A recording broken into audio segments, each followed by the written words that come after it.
In this video you will be seeing some of the most extreme airports around the world. They're considered as such due to proximity to mountain peaks, cliff faces, crowded beaches, main roads or other non-conventional features. Let's check. Santos Dumont Airport is one of the airports serving the Brazilian city of Rio de Janeiro. The airport has slot restriction, allowing maximum of 19 operations per hour. The airport is conveniently located about 2 kilometers from the city's main business area and is the second serving airport behind Galeão International Airport.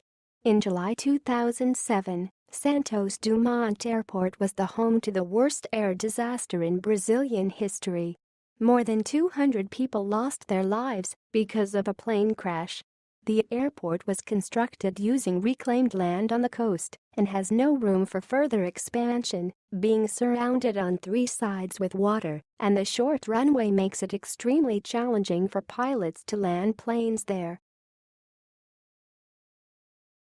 GUSTAF 3 Airport, also known as St. Barthélemy Airport, is a public-use airport located in the village of St. Jean on the Caribbean island of St. Barthélemy. The airport is served by small regional commercial aircraft and charters. Most visiting aircraft carry fewer than 20 passengers.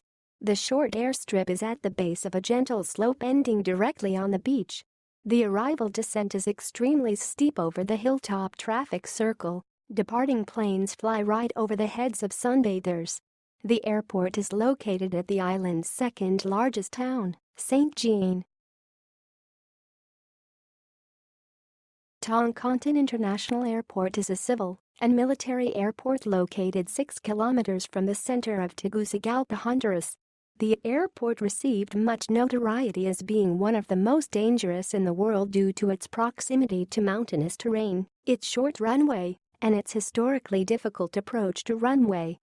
For people that have to fly in regularly, the landing is an absolute nightmare. Passengers are flown through a twisted ravine before landing on a short runway.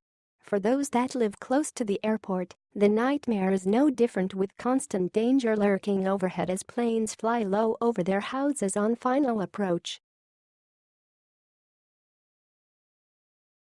Gibraltar International Airport is the civilian airport that serves the British Overseas Territory of Gibraltar, a tiny peninsula with an area of only 6.8 square kilometers. The airport is located on the isthmus that connects Gibraltar with the rest of the Iberian Peninsula.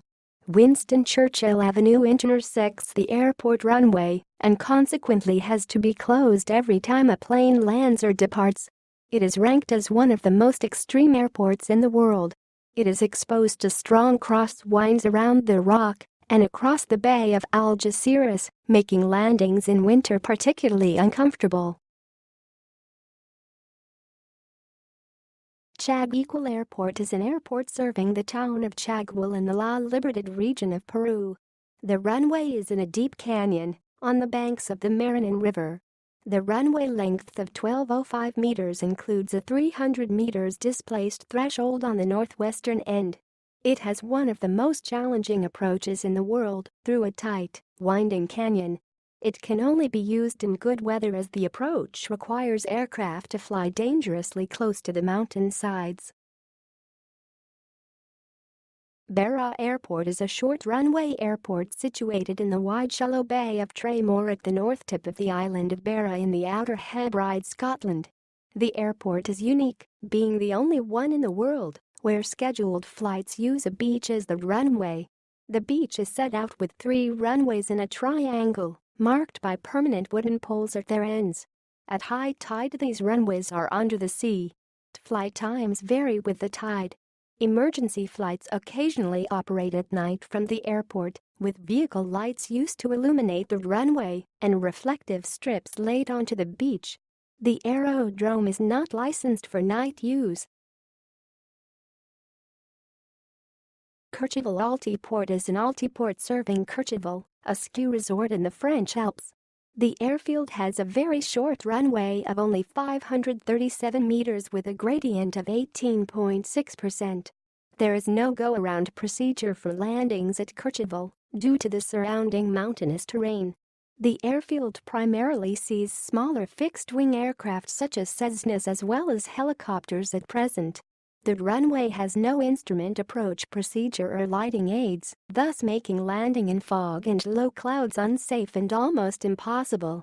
The airport is considered dangerous as it features a difficult approach, an upslope runway and ski runs in the adjacent area. Tenzing Hillary Airport, also known as Lukla Airport, is a small airport in the town of Lukla, eastern Nepal. The airport is popular because Lukla is the place where most people start the climb to Mount Everest Base Camp. It is rated as the most dangerous airport in the world for over 20 years. The airport's paved asphalt runway is accessible only to helicopters and small, fixed-wing, short takeoff and landing aircraft. There is high terrain immediately beyond the northern end of the runway and a steeply angled drop at the southern end of the runway into the valley below. Madeira Airport is an international airport in the civil parish of Santa Cruz, in the Portuguese archipelago of Madeira. The airport is considered one of the most peculiarly perilous airports in the world due to its location and its spectacular runway construction. The airport was once infamous for its short runway which, surrounded by high mountains and the ocean, made it a tricky landing for even the most experienced of pilots. The original runway was only 1,600 meters long, but was extended by 200 meters 8 years after the TAP Portugal Flight 425 crash of 1977. Princess Juliana International Airport is the main airport on the Caribbean island of Saint Martin, located on the Dutch side of the island in the country of Sint Maarten. The airport is perhaps best known for very low-altitude flyover landing approaches due to one end of its runway being extremely close to the shore in Mayho Beach. The airport's landing strip is just too short at only 7,150 feet long. Large aircraft need at least 8,000 feet to ensure a safe landing, while some really heavy planes require 10,000 feet. It was built for small and medium planes. Thanks for watching. Please subscribe and put a thumbs up if you have enjoyed the video.